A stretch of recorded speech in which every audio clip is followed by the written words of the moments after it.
Quero ver Mauricião vir aqui. Aí como é que é isso lá, os pastores, por exemplo, seria interessante. Eu não tenho muito contato com todo mundo. Eu fico meio assim, Renata, eu sei. de chegar Mas a gente pode combinar. Vamos sentar com ele, vamos pensar em alguma coisa. Renata, eu vou falar que... como a igreja gostar? Não, mas eu vou te falar que você hoje, no podcast A Voz aqui, vai ser um divisor de água, de quebrar um pouco esse receio. Porque eu sei qual é o propósito, o que é? As pessoas têm me perguntado, mas afinal, o que é o podcast A Voz? Eu falei, a gente dá liberdade para pessoas, expor seu pensamento, sua ideia, ter voz. Lá a gente sempre está pensando que está em conexão, ser útil e estamos antenados com tudo que está acontecendo. Não é só necessariamente pessoas do meio evangélico, mas o que Deus tem proporcionado são pessoas do meio evangélico que eu creio que já são uma forma de, por exemplo, assim, já tem uma base. Ao invés de chegar a outras pessoas que poderiam, não, a gente já tem algo concreto e firmado sobre isso. E o papel também aqui é evangelístico também. Tá. Então, essa é a visão também. Todo mundo da Lagoinha? Geral aí, filho. Você tá bem parada. Você não tá entendendo. Já tá gravando?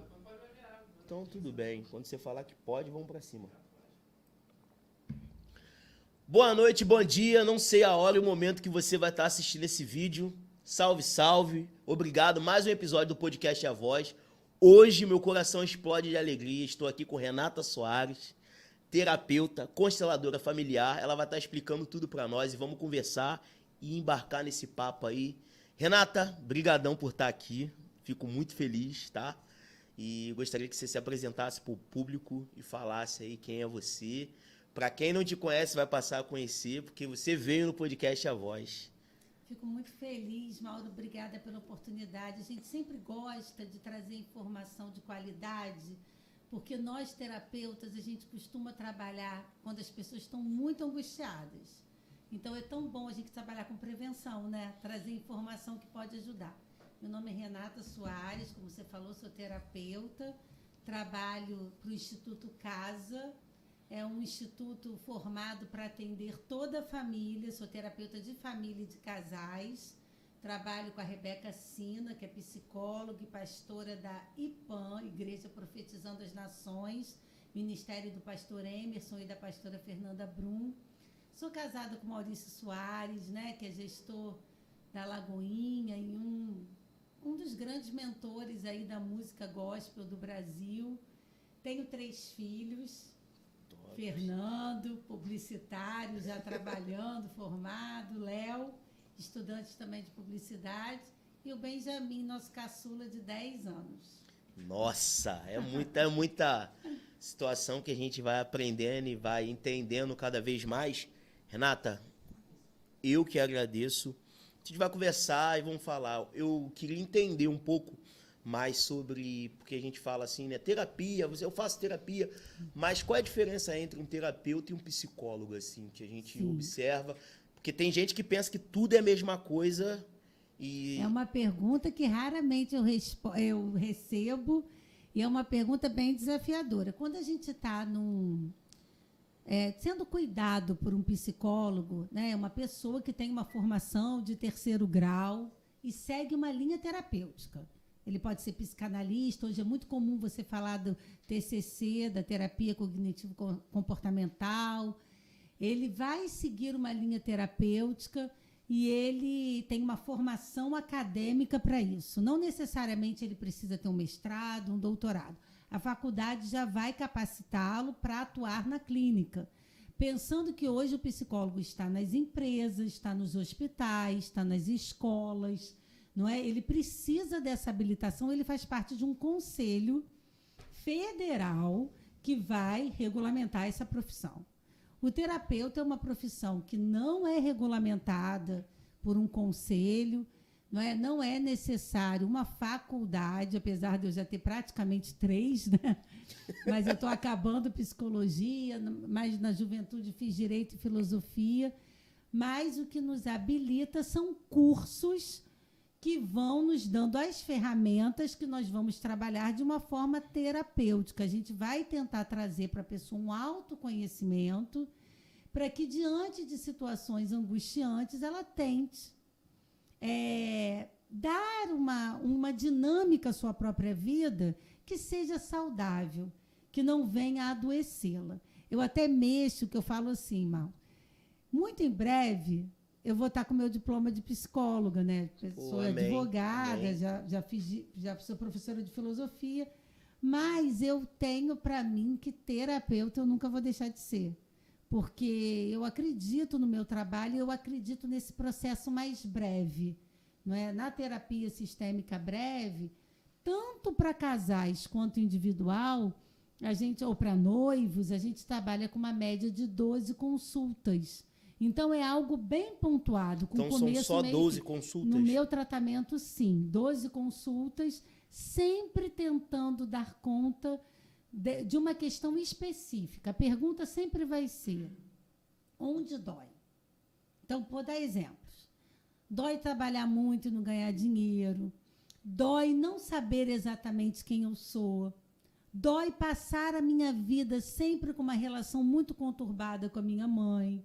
Nesse momento, dói os desafios da maternidade. Dói não elaborar o luto do meu divórcio.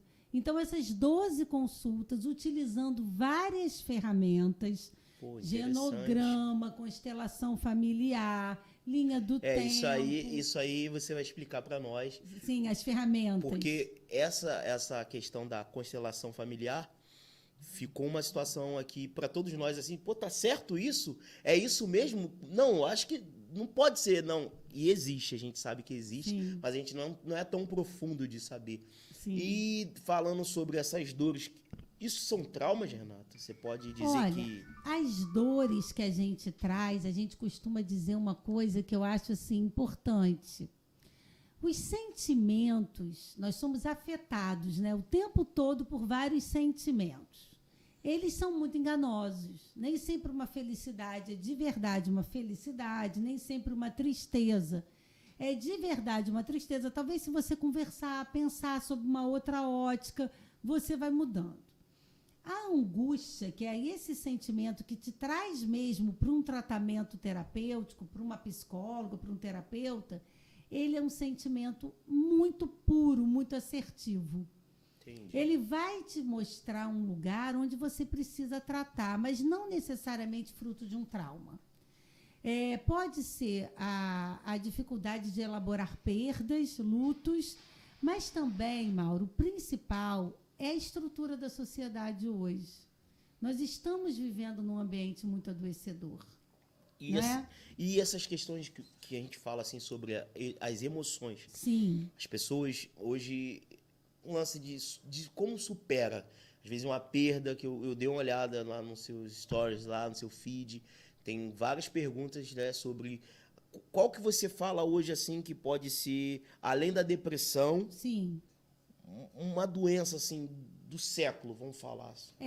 Tem pesquisas que mostram que o Brasil, apesar de ser esse país tropical, com sol, né, com as pessoas tendo possibilidade de dispor de alguma liberdade, de muita liberdade, né, é um país com alto índice de pessoas com ansiedade.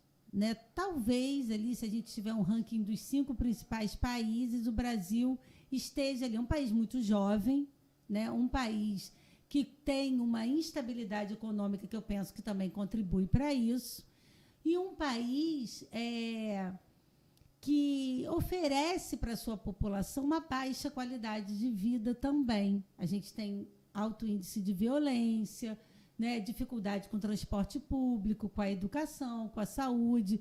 E seriam fatores que a gente poderia estar explicando o porquê dessa ansiedade tão alta. A ansiedade e a depressão, hoje, são 2 males sociais. Era isso que eu estava dizendo. A sociedade está gerando pessoas assim. Tem um motivo de nós estarmos coletivamente adoecendo. Uma sociedade de consumo, uma sociedade que vai exigir de nós o tempo todo consumir algo, estarmos conectados na internet o tempo todo, né? Pouco tempo para o pensar, muito tempo para o agir, um esgotamento também no nosso físico muito grande. E uma outra questão que aí já não é só do Brasil. Nós estamos vivendo muito essa instabilidade nos laços sociais, uma desintegração das famílias. A gente está o tempo todo conectado, mas estamos muito sós. Entendi. Né? Então, isso vai fazer, isso mundialmente, essa solidão, uma solidão que pode ser observada em países da Europa, da Ásia, Estados Unidos, na América Latina, ela também vai contribuir, essa desconexão, para um aumento da depressão e da ansiedade. Poxa, top. Renata, e explica para nós aí o que é constelação familiar e quais são, não vou falar pilares, mas como é que isso é distribuído? Certo. E qual é o tipo de preconceito que existe sobre isso? Você já trouxe um momento que isso para mim é um termo novo, né? Sim. Mas além, você vai explicar e qual é o preconceito? Tá. A constelação familiar, ela é uma terapia, né? Ela é sempre feita com uma sessão única, em média de 1h30. Mas é em grupo? Não, ela pode ser em grupo, sim, mas eu não faço em grupo. Eu uso bonecos e faço individualmente, tanto presencial quanto online. Como é que é? Explica aí esse lance de boneco. Isso, gostamos disso. A constelação, ela também vai partir de uma questão. A gente não constela uma pessoa sem ter uma questão de pano de fundo. Vamos dizer que a gente vem para a vida com um sentimento de sobrecarga. Eu sinto que eu sou aquele na minha família que sempre faço, que nunca recebo. Eu sou uma pessoa que dou muito e recebo pouco. Alguma angústia, ela vai tentar trazer um olhar para ela. Você vai ser visto dentro do seu sistema familiar. Essa é a grande charada. Eu não tenho como olhar para um paciente meu e desconectar a questão que ele está vivendo hoje. Dentro da sua família? A questão é de hoje, mas essa questão vai ser vista com base na forma como ele foi construído no seu sistema familiar. E aí a gente tem um pensador, né, um terapeuta, falecido recentemente, alemão, chamado Bert Hellinger. Ele não criou as constelações, mas ele foi quem estruturou as constelações familiares. E a gente vai pensar em 3 leis que muito comunicam com a Bíblia, que são pertencimento. Como que está o seu grau de pertencimento? Você, de fato, sente que pertence ao seu sistema familiar? A segunda seria a hierarquia. Todas as vezes que você está diante de grandes conflitos, provavelmente você está errando na hierarquia. Alguma coisa não está sendo observada. Estar no lugar de filho, saber quem veio antes, saber quem vem depois é fundamental. Então, a gente vai ter pertencimento, hierarquia e o equilíbrio das trocas no dar e no receber. Toda relação horizontal entre irmãos, cônjuges, colegas de trabalho, ela vai exigir de nós um equilíbrio nesse dar e nesse receber. Muitas vezes a gente entra numa desordem porque a gente quer dar muito ou porque a gente só quer receber. Então, a constelação familiar é um processo que visa a reconciliação. Eu vou ter uma resposta. Por que a minha dinâmica de vida está me levando a esse lugar de adoecimento que hoje vem expresso com um sintoma? Qual o sintoma? A angústia. Eu não estou bem, eu não estou lidando bem com... Por exemplo, eu estou brigando muito com meu irmão. Nós somos sócios. E a gente não está entendendo o que está acontecendo. A constelação pode trazer uma elucidação sobre a origem dessa questão. Você, dentro da teoria sistêmica, que é a minha linha, a linha da Rebeca Sina, sempre vai ser visto dentro do seu sistema familiar.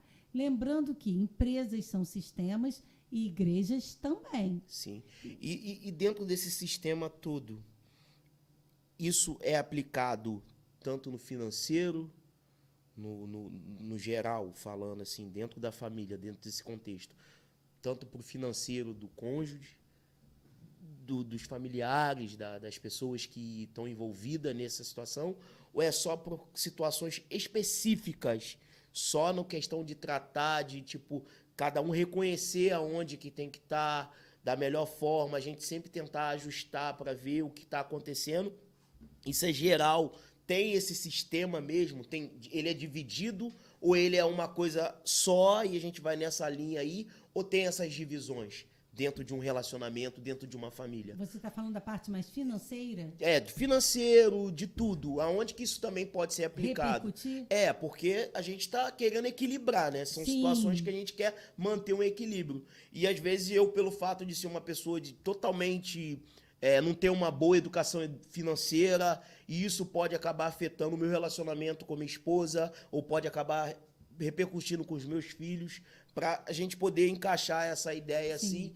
E aonde isso, como é que o meio evangélico enxerga essa...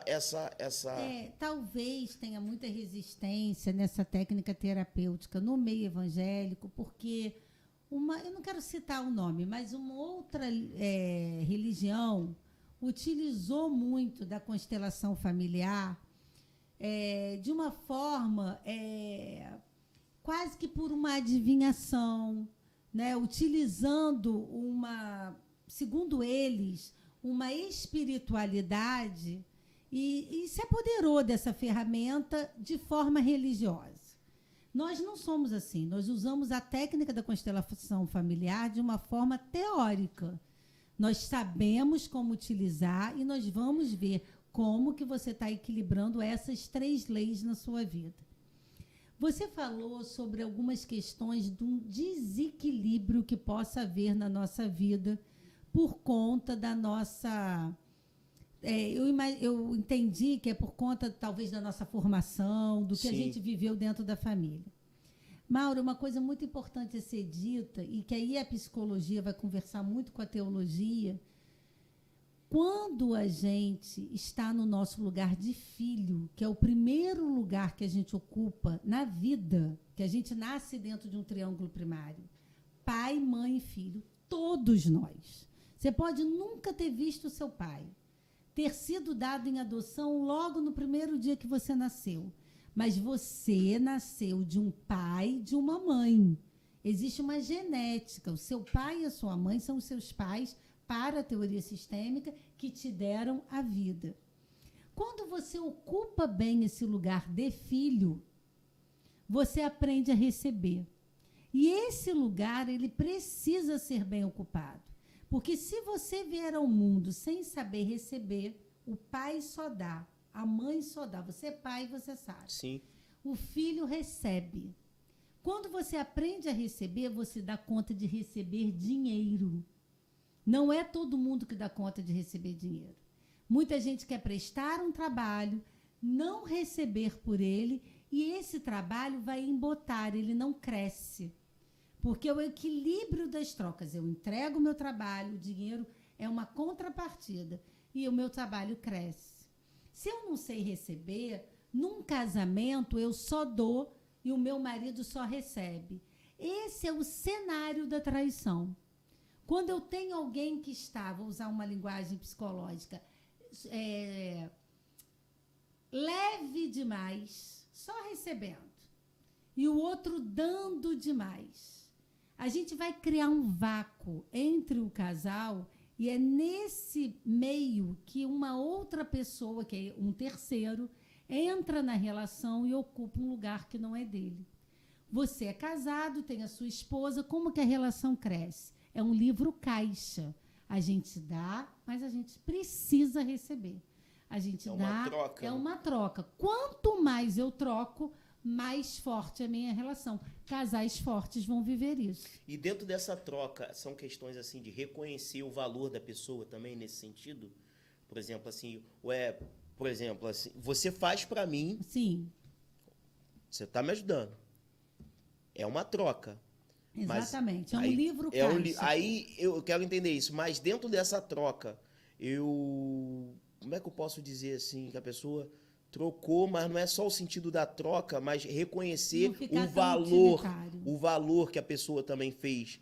É como eu considerar aquilo. Sim. Não é uma obrigação. Isso que você falou é perfeito, porque veja bem, quando a gente tem um casal, só para estender um pouquinho para o amigo, que a pior traição, todo mundo acha que é dos cônjuges, mas, na verdade, nada fere mais um ser humano.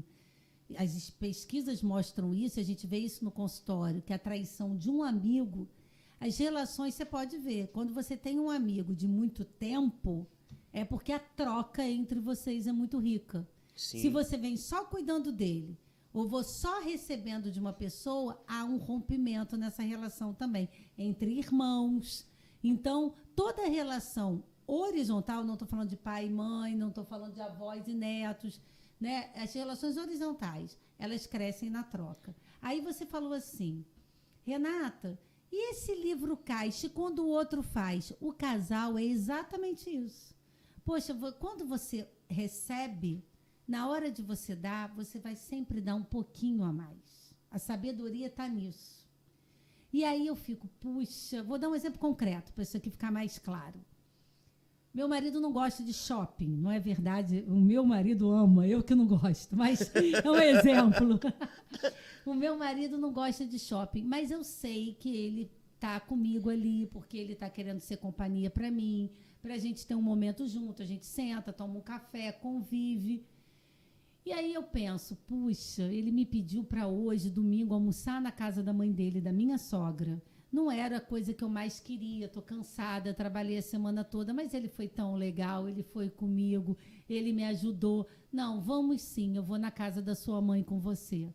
Esse é um livro caixa do casal. É a troca. Não é porque ele é maravilhoso e faz tudo certinho que eu eventualmente faço alguma coisa para ele. É porque a gente observa essa parceria, essa troca. E a verdade é que só adultos emocionais vão dar conta disso. As crianças emocionais, a gente diz que não casam nem ganham dinheiro. Não casam em que sentido? Não dão conta de fazer parceria, conjugalidade, porque elas querem sempre ser atendidas em suas necessidades. Mas não estão preocupadas em oferecer nada, em servir. Isso aí não é top. Quando você sabe servir, você dá, mas em algum momento, por mais que você fantasie sua autossuficiência, você vai ter que receber. Claro, mas é bom, né? A gente saber disso. Isso. Não é só você fazer... É uma obrigação até receber, porque as mulheres, Mauro, pela história do Brasil, uma das minhas lives mais vistas foi a mulher na história do Brasil, me surpreendeu muito. Fala um pouquinho aí né? sobre... Foi uma live assim que bombou demais, que as pessoas ficaram muito encantadas. É um relato histórico de como nós somos hoje, marcados pelos 500 anos de história do Brasil. A mulher, o feminino, ele é cuidador por natureza.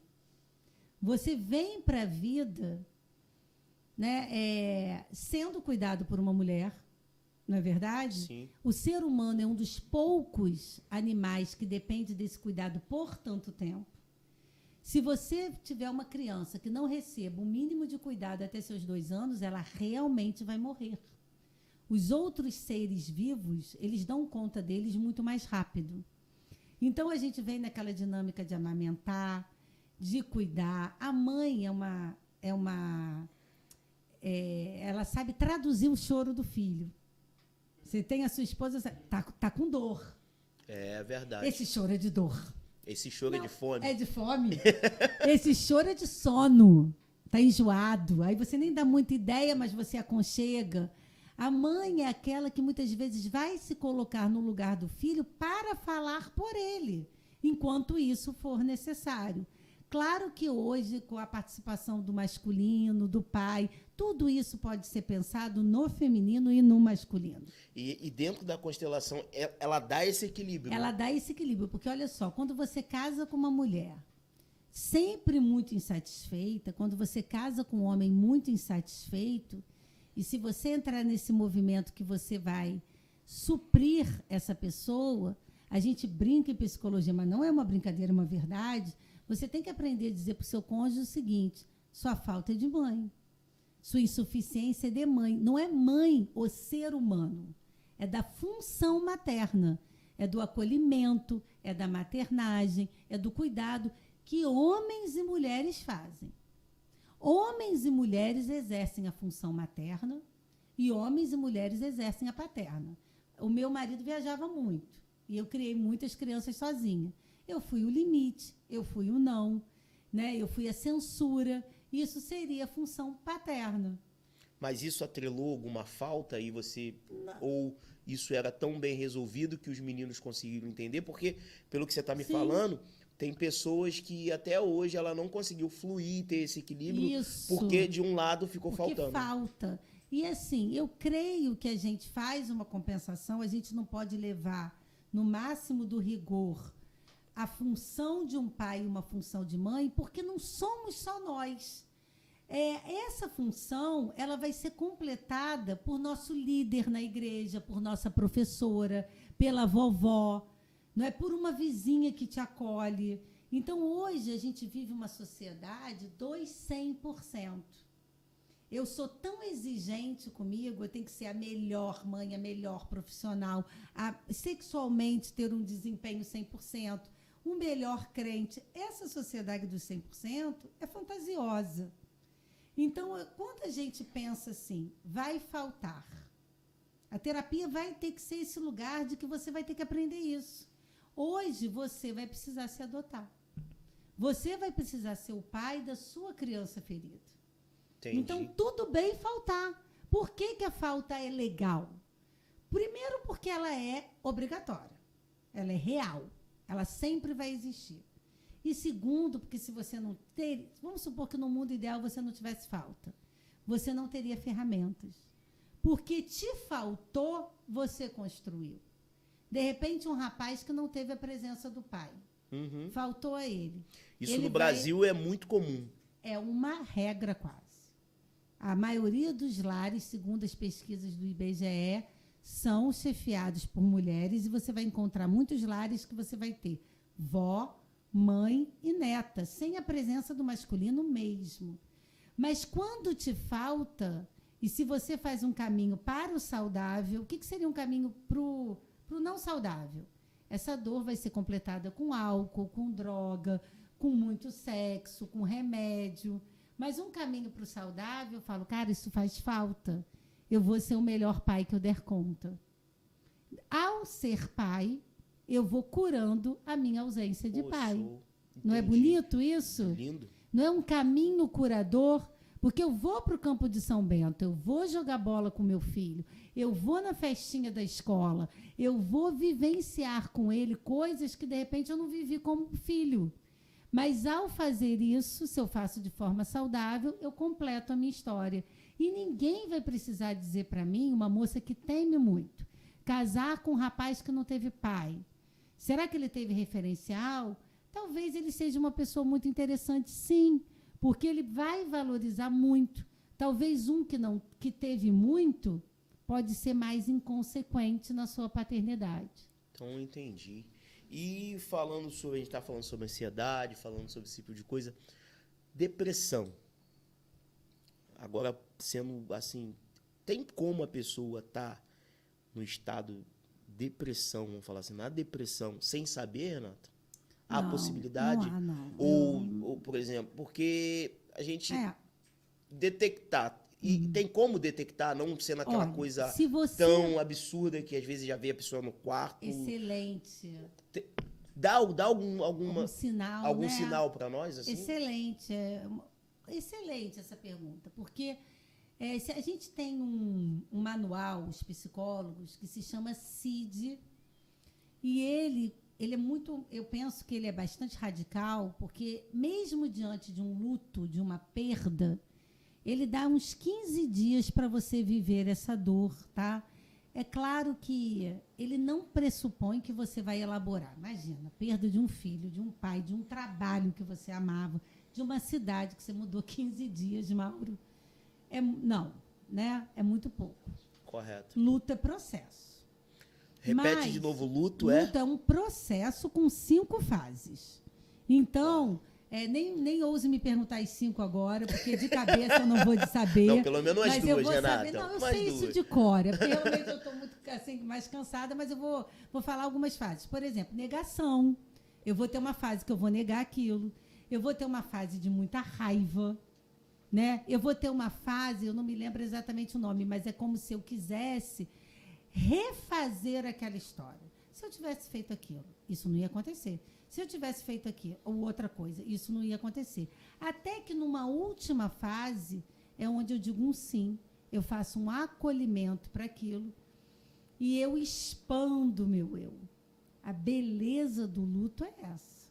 É colocar para dentro ou uma pessoa ou uma experiência e ter o meu eu expandido e entender que essa pessoa vive através de mim. E assim, uma pergunta bem... depressão tem cura, Renata? Então, quando eu elaboro o meu luto, eu posso considerar isso uma cura, porque eu vou ter uma morte e um renascimento. Pensa a cruz, né? Morte e renascimento. Só que aí a gente tem um risco. Você falou assim, pode ser que uma pessoa viva um processo de adoecimento e não perceba? Por isso que eu estava falando dos 15 dias. Os 15 dias, se você vê uma pessoa numa melancolia, a partir dos 15 dias, para um psicólogo, um terapeuta, ele já tem que acender uma luz. Para a família, eu entendo que vai demorar mais um pouco. Só que comportamentos, muitas vezes, são aprendidos. Por isso a importância de eu saber muito bem onde você foi construído. Como era o seu sistema familiar. Sim. Que talvez você carregue uma dor que não é sua. Mães deprimidas, filhos deprimidos. Pai deprimido, filho deprimido. Pode ser um comportamento que eu aprendi na minha família. Eu aprendi sempre a murmurar.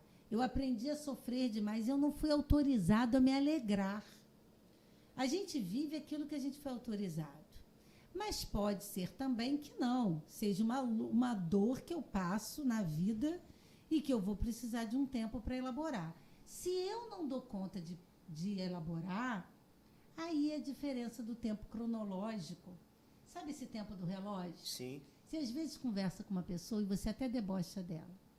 Ela vai dizer para você assim, Mauro, eu trabalhava numa empresa, era assim, era assado, tarará, tarará. Aí você pergunta, você que é muito assim, curioso, inteligente, que gosta de aprender, de interagir, você vai naturalmente na conversa, vai perguntar, tem pouquinho tempo que você se separou, que você largou sua empresa, que seu pai morreu?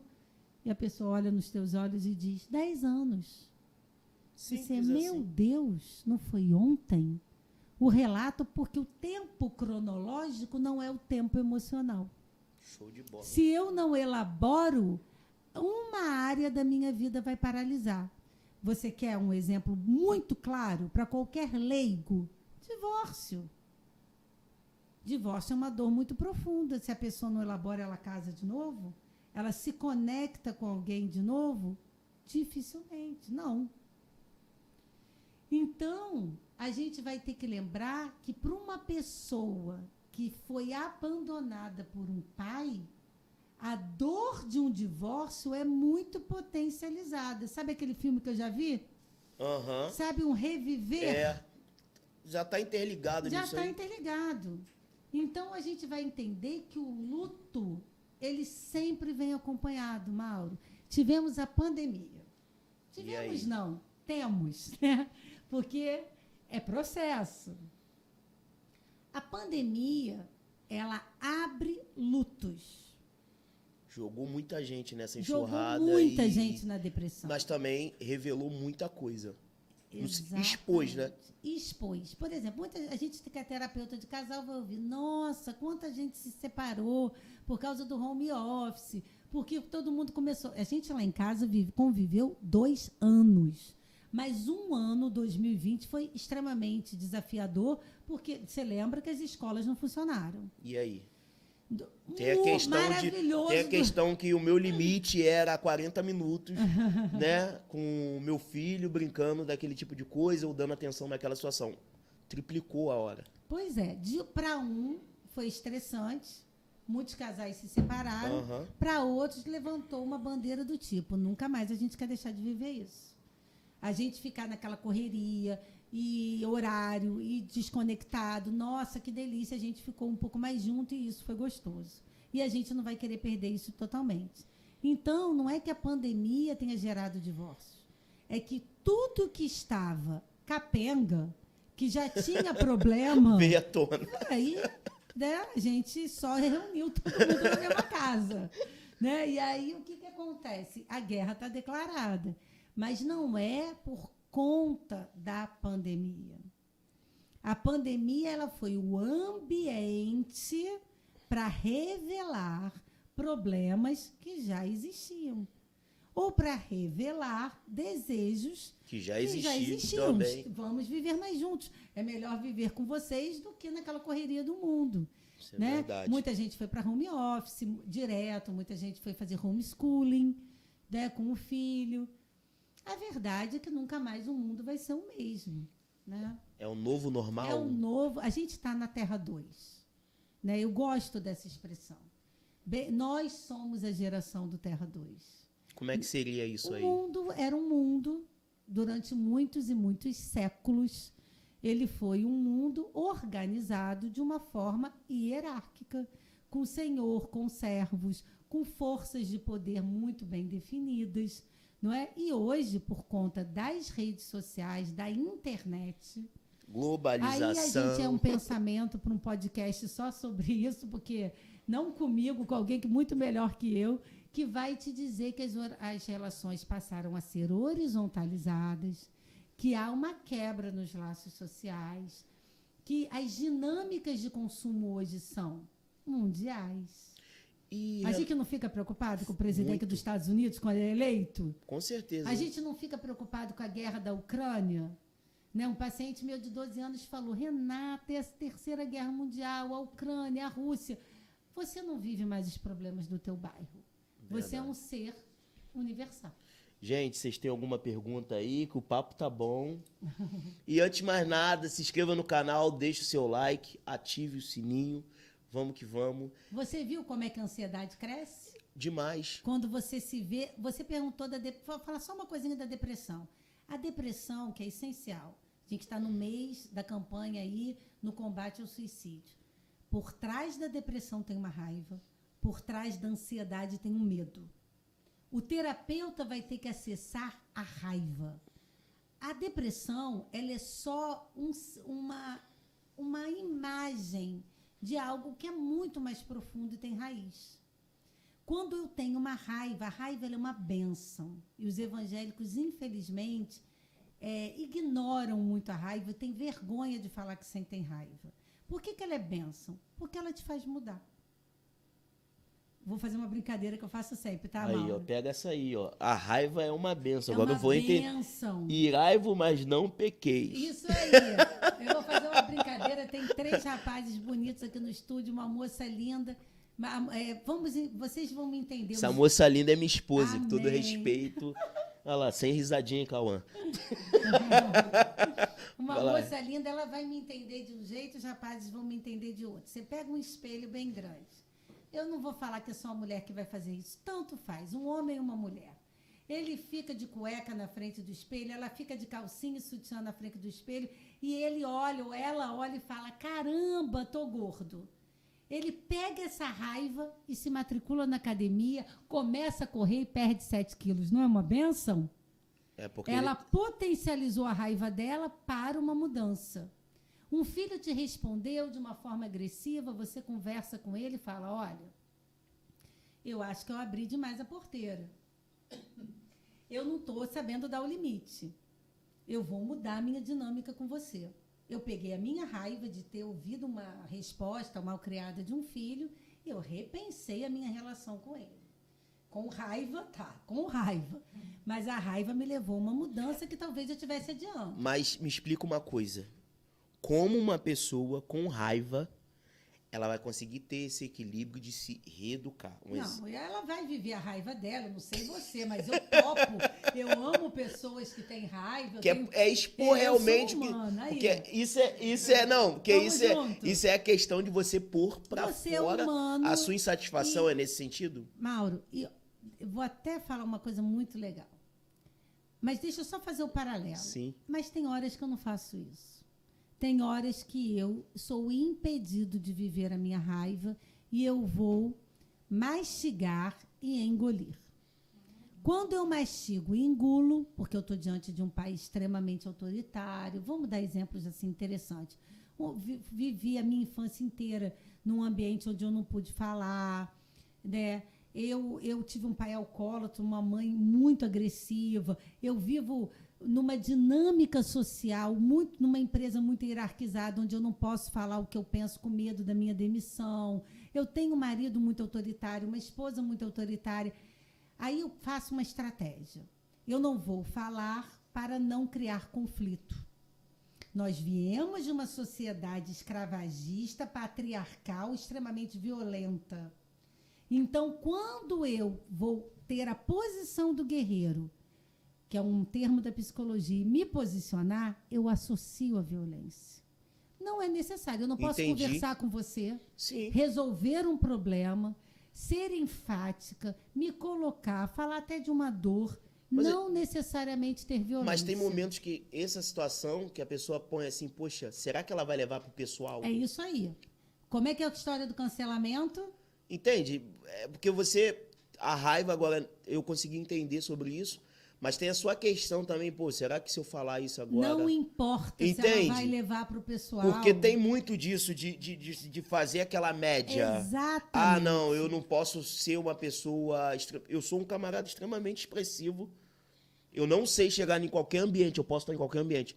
Achar que eu vou comer qualquer coisa, tipo, qualquer coisa, lógico, ninguém vai me servir, mas tipo assim, um prato que eu não goste e pode estar ali do meu lado o governador, vou falar, mano, eu não quero isso, eu não vou comer. Eu estou entendendo. Você vai se posicionar. Mas tem pessoas que, por exemplo, por média... Eu estou entendendo. Ou então, mais ou menos... Por uma criação, por educação, e tem aquela situação que gera, assim, engole o choro. Exatamente. Toda vez que você for negociar e não tiver as características, você vai receber o Maurício aqui, ele é muito bom na Alô, mentoria. Mauricião, vem que vem, mentor, e eu quero entender como é que funciona esse ambiente de terapeuta e mentoria. A gente está aqui se virando aqui, você vai ser o próximo a estar aqui.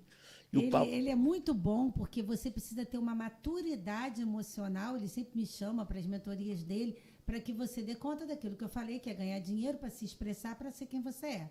Um adulto emocional, ele sabe algumas coisas, que ele vai desagradar, que ele nunca vai ter certezas na vida e se ele errar, ele vai recomeçar, que ninguém vai longe sozinho. São várias verdades do adulto. A criança emocional, ela acha que ela vive no mundo do faz de conta, que a gente vai encontrar um ambiente onde ninguém se incomode, que tudo vai ser bom, que todo mundo vai amá-la, que tudo depende dela. Para mim, essa é uma pessoa que não tem semancol. São situações... Imatura, né? Infantilizada. Então, a gente vai ver que, não só por uma infantilização, mas por uma opressão também, eu muitas vezes vou negociar. É a pior traição que tem, que é quando você trai a você mesmo. E você vai começar... Até às vezes, ô Mauro, a religião... Nós estamos num ambiente de Lagoinha, né? Que a gente ouve muito essa frase, a religião não presta para nada, o importante é a espiritualidade. A religião pode sim reforçar isso. Você tem que sempre caminhar a segunda milha, você tem que dar outra face. Não é que você não tenha que fazer isso, mas isso tem toda uma explicação que não é você tentar caber no outro. Que isso nunca vai acontecer. Se você foi uma pessoa que não teve o seu reconhecimento na sua origem, pai e mãe, a tendência é que você venha para os relacionamentos tentando se aglutinar, buscando tanto uma aceitação que você se perde de você mesmo. Então, você vai abrindo concessões. Imagina na área da sexualidade. Quantas concessões hoje uma jovem adolescente, ou um rapaz adolescente, pensa na cabeça, mas eu estou falando do adolescente, pode ser o adulto. Pode ser jovem, não importa. Realmente é indiferente. Para caber no desejo, no querer do outro. Isso vai acabar bem? Nunca. Nunca. Então, a raiva está por trás da depressão. Eu, terapeuta, vou ter que acessar isso. O luto nunca vem sozinho, então, aparentemente, ele está em luto porque perdeu o cachorro. O luto de animais, que eu particularmente, que eu não tenho uma ligação tão profunda assim com os animais no sentido de domésticos, né? Eu não percebia isso, mas é impressionante o que pode deflagrar assim, em termos de dor. Mas não é o luto só do cachorro. É o luto de todas as perdas que eu tive até ali, porque o luto sempre vem acompanhado. Entendi. A ansiedade é grande porque tem por trás um medo. Se eu dou conta de acessar o medo, qual é a fantasia que você traz? Que medo é esse que você acha que não dá conta? Você vai ver que nitidamente o nível de ansiedade baixa. Pô, top, hein? Gente, me ajuda, vocês têm alguma pergunta? Pode falar. Você falou uma coisa que eu achei interessante, que era sobre o casamento. O que foi mesmo? Alguma coisa da Tem aí, Rominho? Alguma pergunta? Pode vir aqui, que aqui a gente fica bem solto na nossa conversa. Deixa aqui. eu falar uma coisa de casal. Pode falar, fica à vontade. Às vezes a gente Mas olha pensa... só, minha esposa tá ali, tá? Tá. Pega leve. Pode falar, Renata. A gente às vezes pensa também, é o ideal do amor romântico, né? Explica um pouco sobre isso aí. Vamos pensar. Sobre o romantismo, assim, num casamento. A gente tem esse ideal do amor romântico. Você lembra que eu falei? Azalão, aquele cavalo Isso. branco, né, a Cinderela, nossa, essas coisas aí. Eu tenho pena dos homens hoje, eu vou te dizer por quê. Criou-se uma fantasia no imaginário feminino. Eu sou uma defensora dos homens, tá, Mauro? Não. Porque eu sou filhinha do papai. Não tem essa. Eu penso assim, você tá certíssima, né, no caso assim, de tanto defender as mulheres, mas eu acho que também tem que ser justo com os homens, porque hoje minha esposa virou, já que a gente vai entrar nessa área de romantismo, minha esposa, você tem que ser mais romântico. Eu falo, meu Deus, como é que eu vou ser romântico? Sabe, a primeira imagem que vem na minha mente? Eu montado num cavalo branco, ela toda de princesa, perdeu o sapatinho porque ela é a princesa. Ou então vou encontrar ela dormindo, eu vou dar um beijo, ela vai acordar. Eu não sou romântico esse ponto. Mas você precisa desenvolver meu Deus, isso me ajuda. De outras formas. Lembra do livro Caixa, né? O Maurício serve aquele café da manhã todo e depois começa a debochar de mim e fala, olha o que eu estou fazendo para receber bastante carinho depois, né? O malandro do livro Caixa. Mas olha só, a gente tem um paradoxo que é tão bom, uma oportunidade de Deus mesmo, a gente está falando disso. Por quê? A gente pensa unir um homem e uma mulher, cada um vindo de um sistema familiar extremamente desafiador. Porque são totalmente São diferentes. mundos Criações. diferentes. Ainda tem essas situações que você explicou, faltando algumas coisas. Isso. Aí se encontra e vão viver a sua vida. Excelente isso que você falou, porque a gente vai pensar o seguinte. Em alguns momentos da minha vida, eu vou fantasiar uma completude. Só que essa completude, ela nunca vai existir. Dentro do que eu acredito, do que eu vejo, da forma como eu falo, eu sempre falo desse desamparo inicial. Algumas pessoas vão dizer o seguinte, nosso vazio é do tamanho de Deus. Se você não nutre, primeiro nível que você tem que nutrir é a sua espiritualidade, curar a sua alma, para não somatizar no corpo, espírito, alma e corpo. Tá bom, isso eu gosto. Você fazer essa conexão com Deus, eu acho sempre muito válido, essencial. Mas muitas vezes a gente não faz dessa forma. A gente fantasia que algumas coisas vão nos completar de uma forma muito absoluta. Por exemplo, um filho. Renata, quando eu tiver um filho, entendi, a minha vida se completa. Renata, quando eu tiver o melhor emprego do mundo, a minha vida se completa. Renata, quando eu achar minha cara metade, aquela pessoa que vai caminhar na vida comigo e vai ser esse apoio. Imagina se esse cônjuge não teve pai ou não teve mãe. Acabou. Aí acabou. Que marido ou que esposa vai dar conta disso? Nenhum. Por isso essa importância do se adotar, de não depender de um filho, de não depender da esposa, não depender de um patrão, não depender do seu líder religioso, porque você às vezes reclama que ele abusou no sentido moral, te explorou, mas com a sua fome de um pai, a sua preguiça de se autorresponsabilizar e poder dizer, não tenho culpa não, foi ele que mandou. Entendi. Não é? Então, essas fantasias de completude, no casamento elas aparecem muito fortes. Quando eu tenho um indivíduo inteiro e um outro indivíduo inteiro, eu tenho muito mais chance de ser bem-sucedido. Eu não gosto de falar de casamento, eu falo relacionamento amoroso. Porque pode ser um namoro, um noivado, um casamento, né? Então, quando eu tenho um indivíduo inteiro com um indivíduo inteiro, eu tenho um buraco nesse meio. Esse buraco é onde eu vou criar meus filhos. É entre mim e você. Se eu aglutino no meu marido, muitas mulheres vão se queixar disso. Poxa, depois da separação, é mais nítido. Ah, Renata, eu me perdi. Eu não sei mais quem eu sou. Eu não sei o que eu gosto de comer. Eu não sei quem eu sou, para onde eu gosto de viajar. Eu me perdi, eu me aglutinei demais. Eu me fusionei. Olha a solidão. Quantas vezes um homem vai se sentir desacompanhado porque aquela mulher se perdeu dela mesma? Quantas vezes uma mulher vai se sentir totalmente só porque aquele homem fusionou demais? E vamos combinar? Não existe amor à primeira vista. O que vai existir, a paixão, olha que lindo isso. Lindo e triste ao mesmo tempo. Como é o nome da esposa? Jane. Renata, eu conheci a Jane, eu não tenho dúvida que isso é verdade, Mauro. Eu me apaixonei. Verdade. Ela é maravilhosa, ela Verdade. é linda, é única. Verdade. Né? Eu não percebo nem mais o ambiente, eu só vejo quando ela está ali. Verdade, meu amor. Tudo verdade.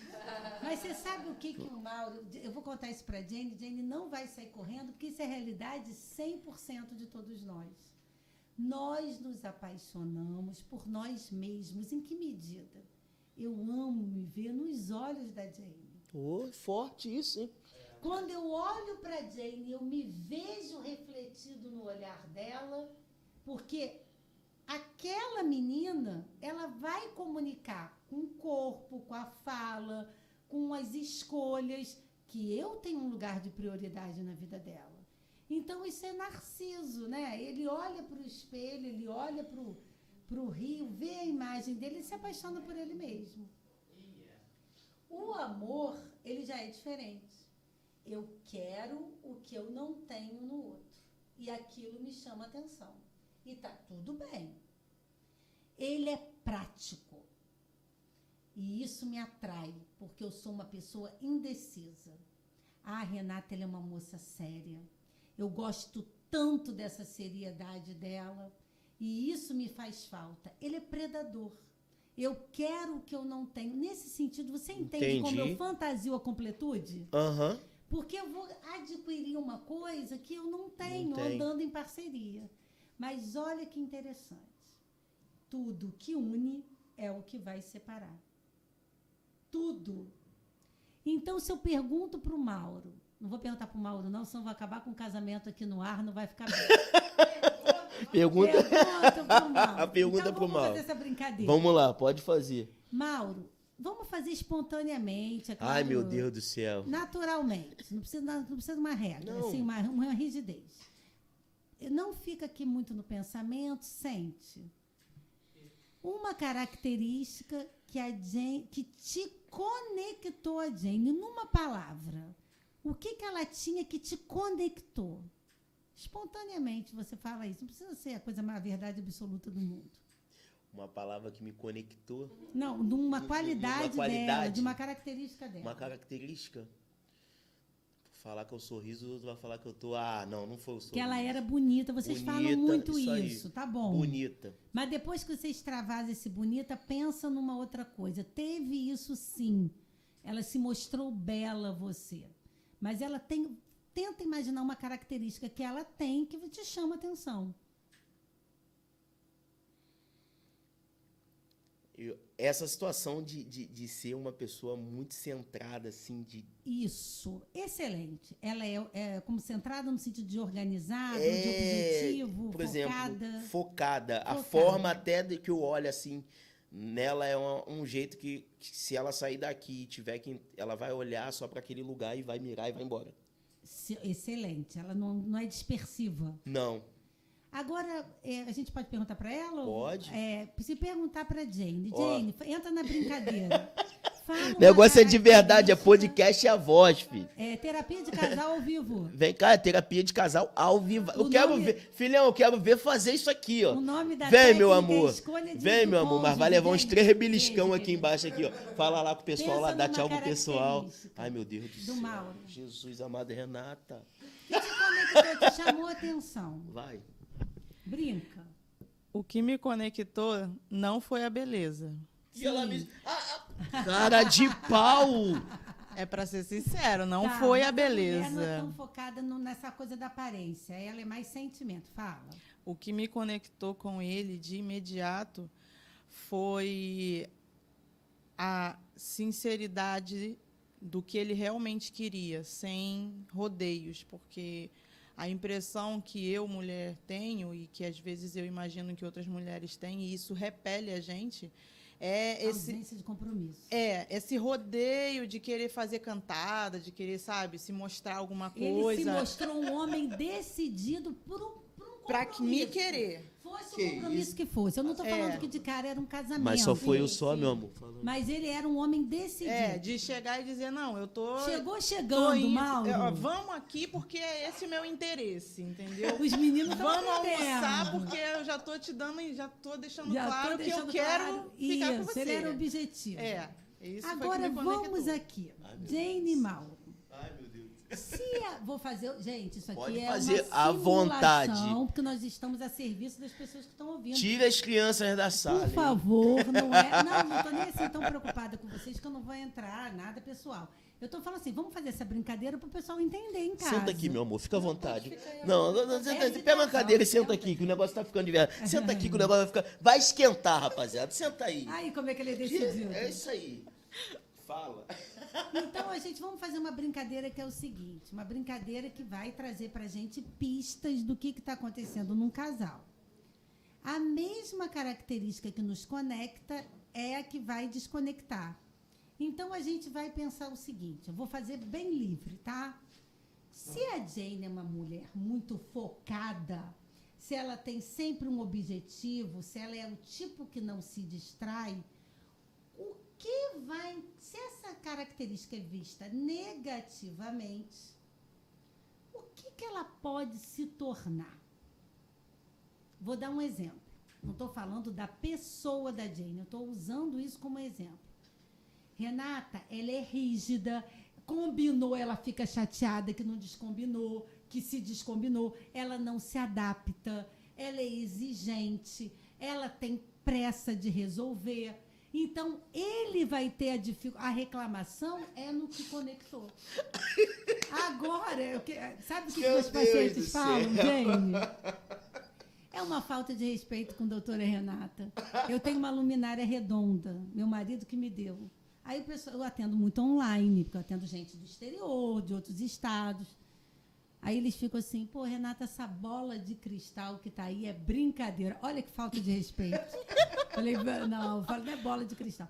Mas é porque a ciência vai, né, tentando entender. E aí o Mauro, olha a característica do Mauro. O Mauro é um cara decidido. Tá bom, mas negativamente, se ele é muito decidido, se ele vai chegar chegando, ele muitas vezes, vou fazer uma brincadeira aqui, porque é mais de uma coisa que pode acontecer. Ele pode se tornar um cara ultra individualista, que pense só no que ele quer. Ele pode se tornar uma pessoa que não meça muito, não tenha paciência por processo. Então, ele pode ter uma característica de impulsividade. Ele é ótimo para começar um projeto, mas será que ele dá conta de permanecer e enfrentar os desafios desse projeto? Não sei. Ele pode ser uma pessoa que não tem uma sensibilidade de perceber todo em volta dele. Então, é aquela mulher que às vezes fica falando para o marido assim, fulano não gosta de você, fulano não vai entrar na parceria com você, você se doa demais. Daqui a pouco ele se aborrece, porque a decisão dele meio que vale para ele e para todo mundo. Então, são coisas que a gente vai ter que observar, porque o que nos conecta é o que vai desconectar. Se a gente vai brigar por isso, a gente também vai ter que lembrar que a pessoa tem essa característica. Isso foi muito interessante para mim. Equilíbrio. E ter esse equilíbrio. né? Amor, você tem foco, você é uma mulher decidida, uma mulher que decide, beleza. Mas, por favor, menos controle. Mais adaptação. Vamos agora com a maturidade ter mais flexibilidade, mas se ela também deixar de ser quem ela é, primeiro que ela nunca vai conseguir. Porque Jane é Jane, Mauro é Mauro, Renata é Renata. Então, é dentro do que você está falando... E vamos combinar uma coisa além.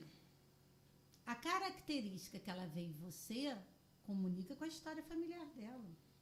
Voltando lá... Ela gostou de ser escolhida, ela gosta de um homem que quer compromisso, ela gosta de ser vista. O que ela viveu na família dela que não a fez ter isso com tanta clareza?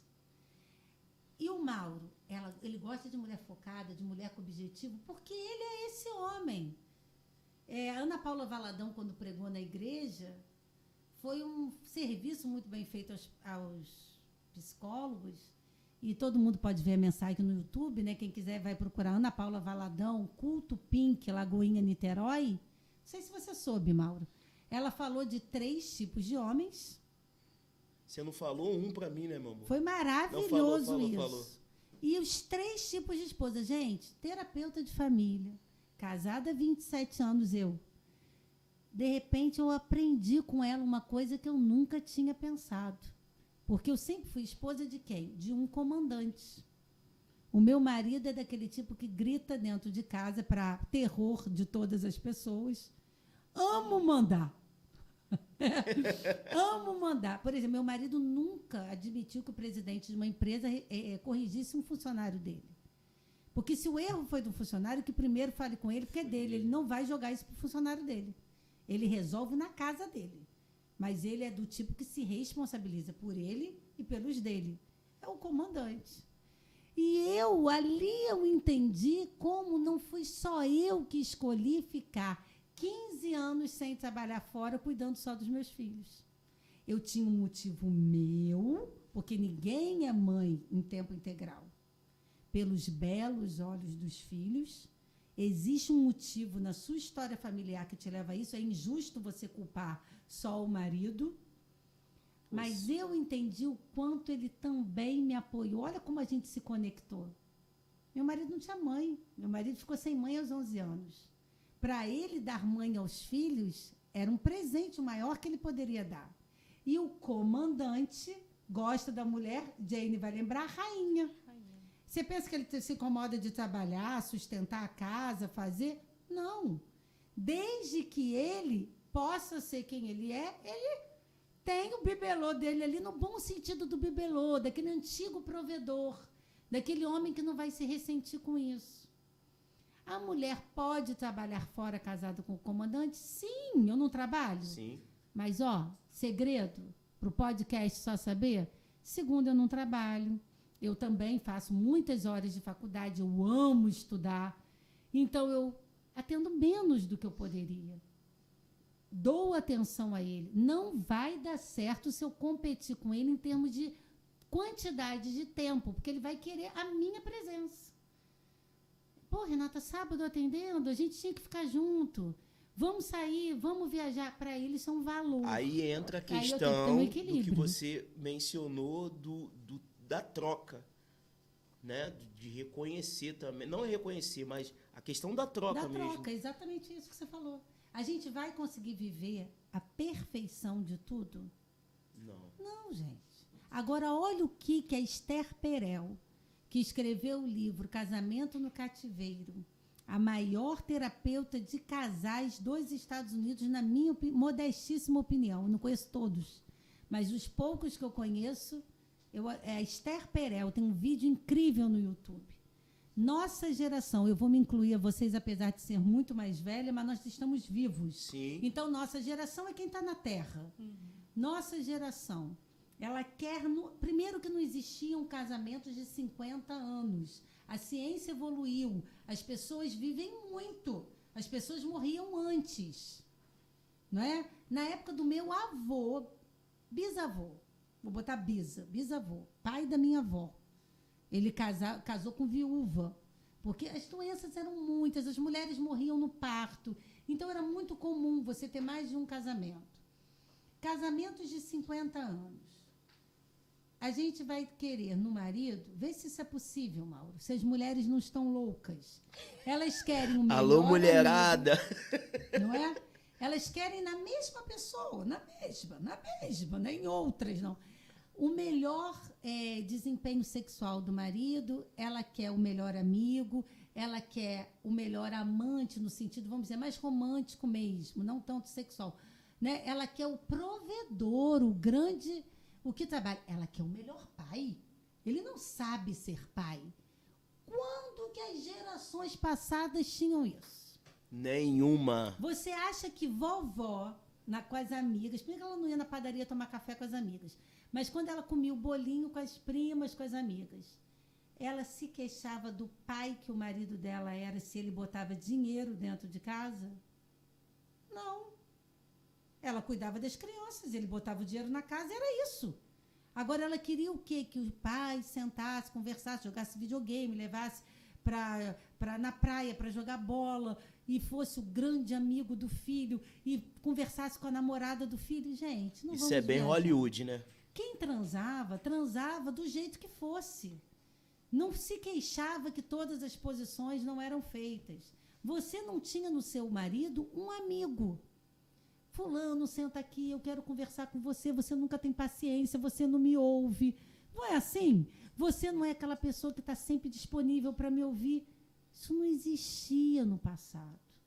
Quem te ouvia era o padre quando você ia no confessionário. Quem te ouvia era sua mãe, era sua amiga. Tá gostando? O marido chegava, jantava em silêncio.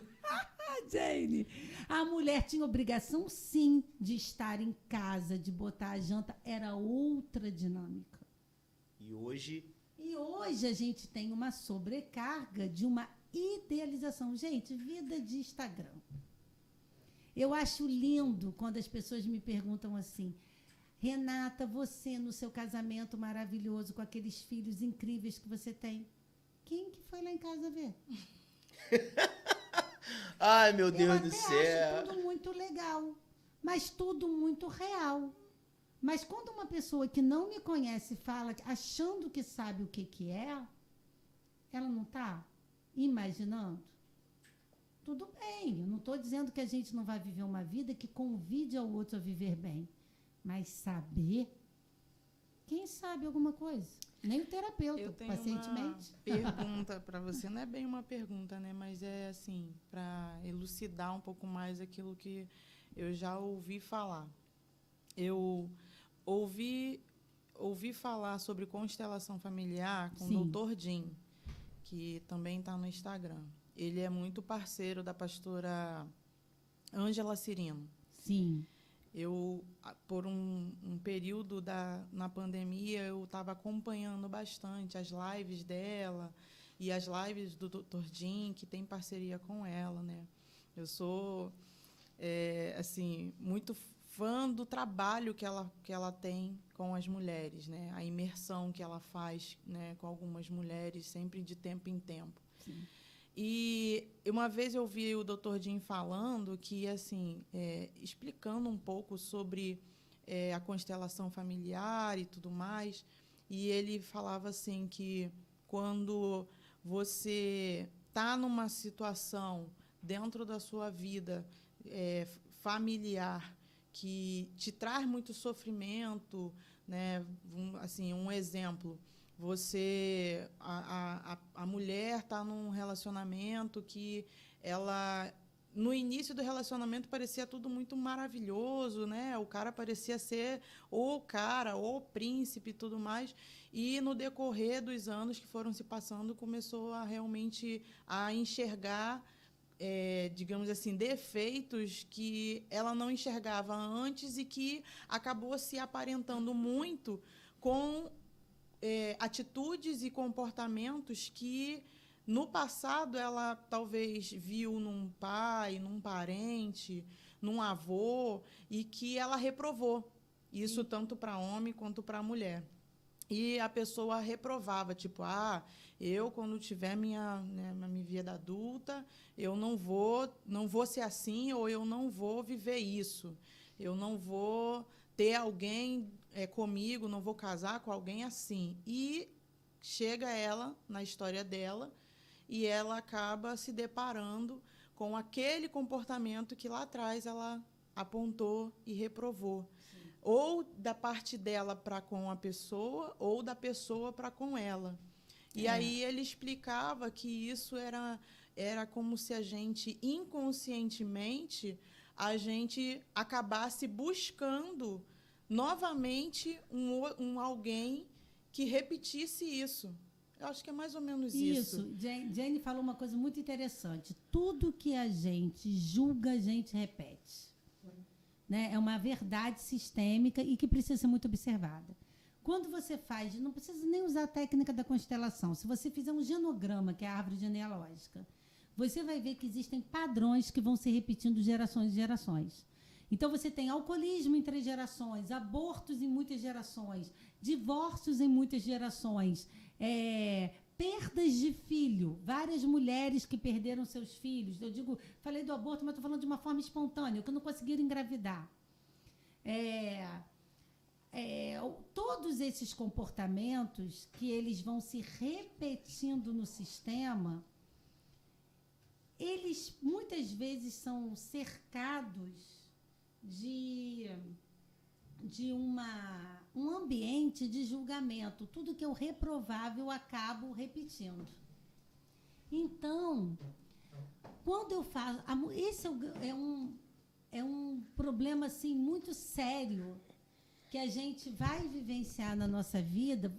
Muito especificamente a relação com a nossa mãe, ela é muito clara nisso.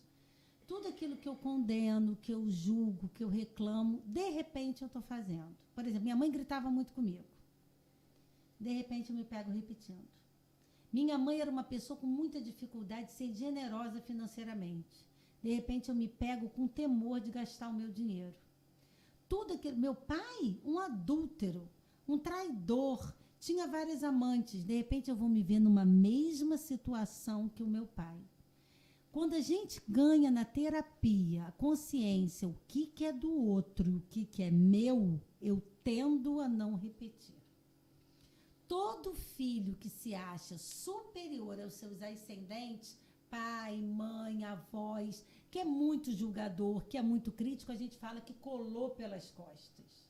É uma pessoa que vai para o mundo observando aquele padrão e sendo ou rebelde, que vai tentar fazer o oposto, ou então ele vem e repete aquele mesmo padrão. E às vezes ele não sabe nem explicar exatamente o que levou ele àquilo. Um filho que criticava muito o pai por um adultério. Ele casa num ambiente de amor e tal, e de repente ele se vê adulterando também. Ele se constrange, ele fica triste, você olha como isso humilha ele vivencia algo que ele tanto criticou. Mas pode ser, sim, é um termo que a gente usa, uma tentativa de você trazer aquela questão de volta para, de alguma coisa, tentar lidar. Ou então uma fidelidade parental. Você se aproxima desse pai que você tanto negou de uma forma completamente não saudável. Exatamente pela sombra do pai. Top. A gente fale igual os nossos antepassados. A gente repete todos os padrões doentios, porque, olha só, Jane, você viver uma realidade muito adiante daqueles que tiveram no seu sistema familiar seria uma lógica natural. Uma geração vai além da outra, ela aprende e vai além, mas às vezes isso soa muito arrogante, você teme ser excluído e você acaba repetindo um padrão. Show. Né? Uma família que todas as mulheres se separaram, pode ser que ela também se separe, só inconscientemente, para ela continuar pertencendo àquele sistema. Nossa, forte demais. Ganhar dinheiro, gente. Um dia a gente devia pensar muito sobre isso. Quando o Mauro ele falou essa expressão, educação financeira. Meus pacientes não deixam de lidar com a educação financeira. Hoje você tem grandes educadores financeiros, até mesmo disponíveis no Instagram. Eles vão ter que ter um conhecimento sobre educação financeira, porque isso vai abalar muito os relacionamentos deles. Você quer ver um momento mais desafiador? É quando você começa a prosperar. Você é excluído por amigos, você é excluído por familiares, porque a sua prosperidade, seja uma prosperidade em qualquer nível. Você é muito abundante no seu relacionamento com seu parceiro, na sua maternidade, financeiramente, prosperidade em qualquer nível. Você tem muita saúde, você deu conta de emagrecer muito e hoje você se conecta com o seu corpo de uma forma muito diferente como a sua família fazia. Você aponta para a sombra dessas pessoas e elas não suportam. Mas você vai sentir como se você deixasse de ser amado. Você vai deixar de ser amado, sim. Mas, na verdade, não porque elas não gostam de você. Porque, para elas, é muito desconfortável você ser potente em algo que elas não dão conta. Então, os grandes educadores financeiros, o meu um judeu chamado Ben-Zurel, ele não vai te aconselhar jamais a andar com as mesmas pessoas. Porque o ambiente vai te puxar para trás. As pessoas não vão saber lidar. Vai te doer tanto que daqui a pouco, sem perceber, você está se auto-sabotando, se diminuindo para dar conta de não perder aquele ambiente. Ou seja, isso é real, tá? você já é não aquela... é com Neymar, não. Isso é com qualquer um. Você já é aquela planta que não cabe mais naquele pote. Exatamente. Você comunica a sombra do outro. Pensa num Neymar, não sei exatamente a história dele, mas uma coisa que você vê de jogador de futebol. Ele mantém um chiqueirinho, uns amigos, os parças. Né? Como tem filho homem, gostam de futebol. Então, aqueles rapazes, eles fazem meio que uma proteção. Eles são aquelas pessoas que vão com ele, que fazem um churrasco, que vão para o campo. O quanto a gente, muitas vezes, traz essa infantilidade de querer ir além, achando que vai carregar os pais, os irmãos, os amigos. A gente não vai. A gente pode ajudar as pessoas na medida em que a gente der conta. Mas todo mundo que fantasia, que vai seguir na vida com todo mundo junto, isso não é da ordem do possível, gente. Show. Gente, então hoje a gente está aqui, vamos parando por aqui. O papo tá muito bom, agradável. Renata, muito obrigado. Maravilhoso. Nossa, a gente tá com a mente aqui pegando fogo. Olha, gente, eu e a Jenny estamos super bem, tá? Tá tudo tranquilo. Mas o papo foi maravilhoso, porque aqui é a verdade que sempre vai ter luz. E nisso tudo, Renata. Posso fazer um convite? Pode fazer um convite. A gente vai fazer um curso agora que vai contar com vários profissionais. É um sonho, tá? Ainda não está totalmente fechado, mas eu quero sonhar isso com o pessoal do público, A Voz, né? Aí, galera, pega aí, ó. Vai ser uma oportunidade de você realmente vivenciar um processo de autoconhecimento. Pô, isso é importante. Onde você vai estar...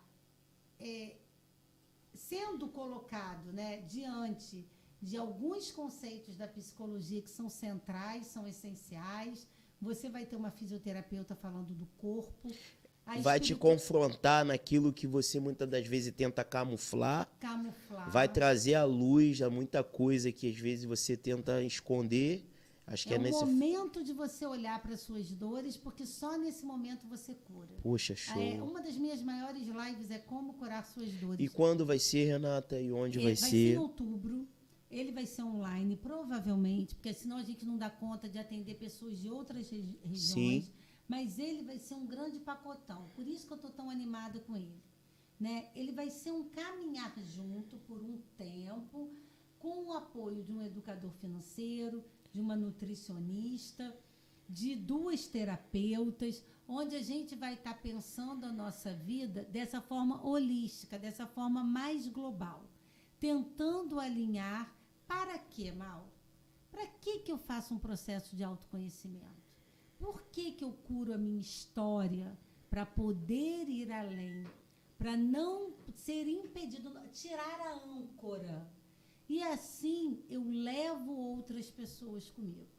Mas precisa começar de mim. Se eu não faço terapia para me curar, porque às vezes eu acho que eu não preciso, Não tem pelo como. menos eu não adoeço quem está do meu lado. Muito bom, gente. Então, obrigado mais uma vez, Podcast A Voz. Obrigado, Jane, minha esposa. Obrigado, Cauã. Obrigado, Rômulo. Renata, 1000 beijos. Obrigado por essa Muito oportunidade. obrigada também. Podcast A Voz vai ficando por aqui. Galera, se inscreva no canal, ative o sininho, vamos pra dentro, deixa o seu like. E é isso. Podcast é utilidade, conexão e sermos úteis acima de tudo, levando a verdade para você que tá em casa. Muito obrigado, Renata. Sou seu fã desde já. Brigadão, gente. Obrigado por tudo. Podcast A Voz. E aí,